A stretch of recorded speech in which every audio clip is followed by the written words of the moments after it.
I'm now going to pass to Simon Clare, Head of Technology Innovation for Bravura Solutions, and then we'll take questions afterwards from the two. Thanks, Heather. I appreciate it. So any opportunity to talk about the future is always an opportunity to look somewhat foolish because of the effect that Heather has already mentioned, which is that when you look backwards through a series of events, there's a clear narrative and an obvious set of step-by-step, this is going to happen because of X, Y, and Z. It's all very clear and calm. But it doesn't feel like that to the human beings who are experiencing that at the time. It's very chaotic, it's very uncertain, it can be quite stressful. And I think that reflects both on the experience of planning for your financial future, and it also reflects on our experience of trying to plan for the future of our businesses and our platforms. And so when I was thinking about the future, I thought I'd look into the past to try and help us understand how technology's impacted us as we've gone through our lives in this industry, and how that might impact us in the future. So I'm often asked what I do for a living, often at parties by people who aren't in our industry, and this is the answer that I give, which also is an explanation as to why I don't get invited to many good parties. Essentially, technology empowers business models, and our business models are based on this fundamental, powerful effect, that if you have an ownership participation in an asset that increases in value, and those effects compound over the long term, you get positive human outcomes. And my answer in the party is, as a technologist, I try and democratize access to this incredibly powerful effect. And you really genuinely get positive human outcomes from this effect. So you could actually look at the history of our industry as a democratization of this effect. So essentially, the Emperor Augustus in 14 AD had a total amount of personal assets under management of about 3.2 trillion pounds. That was back when you could own countries. He owned Egypt for a period. And so, yeah, he could take advantage of that effect. And then that's democratized slightly down into the sort of oligarchical nature of the Rockefellers of this world, who could deploy capital to great effect. But then eventually, normal people were able to take advantage of this effect. You have the investment trusts in the 1900s, still very hard to get into, closed-ended investment trusts. But, and then you have unit trusts and the defined benefit pension schemes starting to be released into the industry through paternalistic employers. And also was talking about social policy as we move forward into the future of democratizing that even further. That's absolutely vital. So this is just a quick aside. These are the unit trust demographics in 1938, if we talk about our customers. I came across this as I was doing some research. This is an interesting aside. Half of the unit trust assets in 1938 in the United Kingdom were owned by females, which I thought was an incredibly positive story. The slightly less positive story was that if you were a female, you couldn't be a doctor and a female. You couldn't be a civil servant and a female. You had 3 states. You could be a spinster, you could be married, or you could be a widow, which I suppose technically is correct, but is a little bit depressing. But that's a slight aside. I thought you might enjoy that. So what are the really significant technology advances in the last, well, say, 50 years? I mean, what's really had an impact, right? I think it's 3.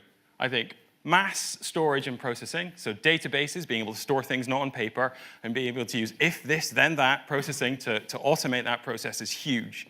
Distribution through digital means via networking capabilities invented in the 1970s, and secure networking capabilities, which were then brought out and democratized into the World Wide Web in the 1990s. And then the era we're living in now, which I would argue is a brand new and exciting era, which is genuinely different in terms of ubiquitous mobile connectivity into the data universe and mass social media participation in platforms. I think they're huge, and we're still going through that period. But I think if you really look at it, that's that. So what impact has technology had over our industry? What impact have those technologies have had? So I naively assumed that we've grown massively bigger, right? We do loads more, so we should be seeing economies of scale. And we use technology in a transformational way, so we should see efficiencies, because we can automate loads more, right? So we should see the unit cost of intermediation go down over time. So I tried to find some research that would back up my naive opinions, which is what I usually do, and unfortunately that didn't happen. There's been some work that's been done on looking at the long-term unit cost of intermediation towards the industry. So if you have a look at this graph here, the green line is how much money the financial services industry, in the US in this case, has taken out of the economy as a share of GDP. And then if you look at the red line, that is the amount of value they've added by the amount of it's the balances of households, essentially. So it's the balances of assets that households hold. So if you look at the patterns here, you can see we're gradually going up. You can see the drop in the 1920s for the Great Depression. You can also see a big drop for World War II. You can go and you can see that. But from this, you can work out what was the percentage of cost of our industry to deliver that value into the economy.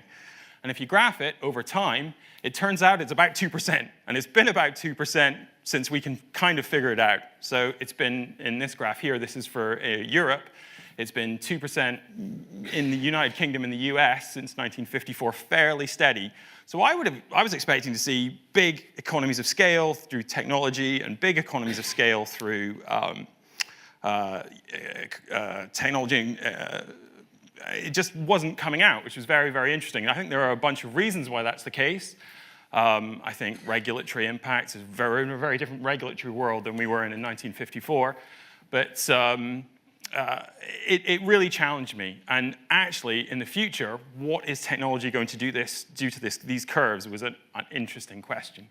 So I think we've done really, really well in democratizing access to investments. And I think the quality of access and the quality of experiences consumers have directly to their mobile phones and things of that nature has gone up. But the efficiency by which we're delivering it, I don't necessarily think has changed. And that's an interesting challenge. How do we bring costs down to the consumer in the future? How are we going to use technology to really bring costs down? And then the second question is, how are we going to use technology to address the complexity question? Consumers are faced with a huge amount of choice. DB pensions have gone away. And that choice comes with complexity. There are a bunch of different technologies that might affect that in the future. Ubiquitous mobile computing is yet to fully play out. Social and collective investments, machine learning AI, which, if you want my opinion, I think is going to be a very significant aspect to address both complexity and cost.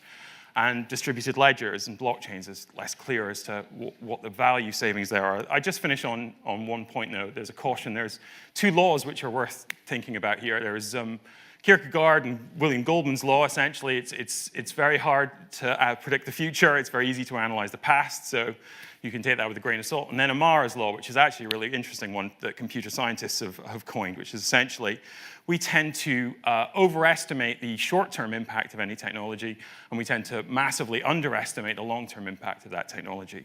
And so I think as we see these technologies play out in our industry, I think taking that into account is well worth doing. Thank you very much.